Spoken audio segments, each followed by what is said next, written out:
ଶାଢ଼ୀଟା ପିନ୍ଧି ଟିକେ ଠିଆ ହେଲୁ ଏତେ ଟେନସନ କାଇଁ ନ ଗୋଟେ ମିନିଟ ପ୍ଲିଜ ଗୋଟେ ମିନିଟ ୱେଟ୍ କରନ୍ତୁ ୱେଟ୍ ଆସିଲା ଠିକ ଅଛି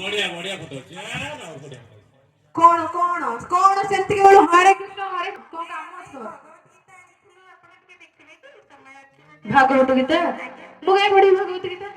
ମୋ ଅଜାପା ମତେ କହିଛନ୍ତି ମୁଁ ବୁଢୀ ହେଲେ ପଢିବି ଏବେ ପଢିକି କଣ କରିବି ଏଗୁଡା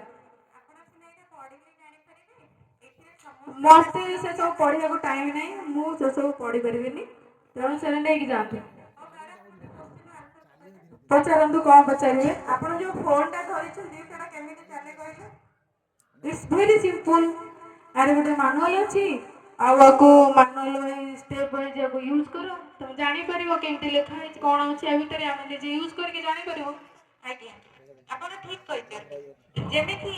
ଗୋଟେ ଜିନିଷକୁ ଠିକ ଭାବରେ ଧାରଣ କରିବା ପାଇଁ ଆମକୁ ଏଇ ସଂସାରରେ ଯେଉଁ ସବୁ ଜିନିଷ ଦିଆଯାଇଛି ତାର ଗୋଟେ ମ୍ୟାନୁଆଲ ଦିଆଯାଇଛି ଏବଂ ସେଇ ମ୍ୟାନୁଆଲକୁ ଯଦି ଆମେ ହ୍ୟାଣ୍ଡେଲ କରିବା ତାହେଲେ ଆମେ ସେଇ ଜିନିଷର ସଦୁପଯୋଗ କରିପାରିବା ସେହିପରି ମାନବ ଶରୀରରେ ଆମକୁ ଏକ ମ୍ୟାନୁଆଲ ଦିଆଯାଇଛି ସେଇ ମ୍ୟାନୁଆଲ ହେଲା ଶ୍ରୀମଦ ଭଗବତ ଗୀତା